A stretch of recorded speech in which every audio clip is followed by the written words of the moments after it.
what had to happen was, Parliament was sitting yesterday, Parliament closed, and then the Prime Minister obviously briefed the Cabinet. There's no reason why Parliament couldn't be back sitting having these discussions, and the government could be putting forward those arguments to us as parliamentarians in order to have that full discussion about where we are and where we need to be. It is absolutely vitally important that navigation of the seas is free to all those who are seeking to transfer goods. That's an inherent right. It's why the UN has responded in the way that they have. But we need to know what the government's intention is in the medium and long term, and that's where I should be able to ask the Prime Minister those questions. Parliament should be recalled. So you think Operation Prosperity Guardian, which the Royal Navy has been involved in, that should continue? I think it's absolutely right that we have this international consensus that there needs to be action taken in order to ensure that navigation can continue to take place. Obviously the Houthis are determined for that not to happen, but similarly the Houthis are delighted, will be delighted about the fact that there's military intervention.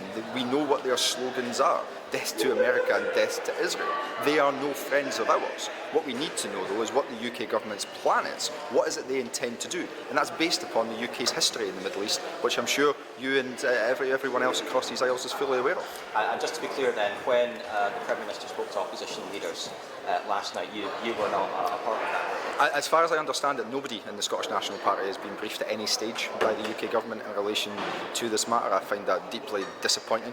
We are, of course, the third party in Westminster. It is incumbent upon us in a parliamentary democracy to respect different parties and to ensure that they're fully aware of the decisions that are being taken, particularly when it relates directly to our military personnel, many of whom, of course, are based in Scotland, and indeed many of whom have families here in Scotland. I would like to know what's going on so that I can address the concerns that we have, but also know what is going to happen in the medium and long term in relation to any military action in the Middle East.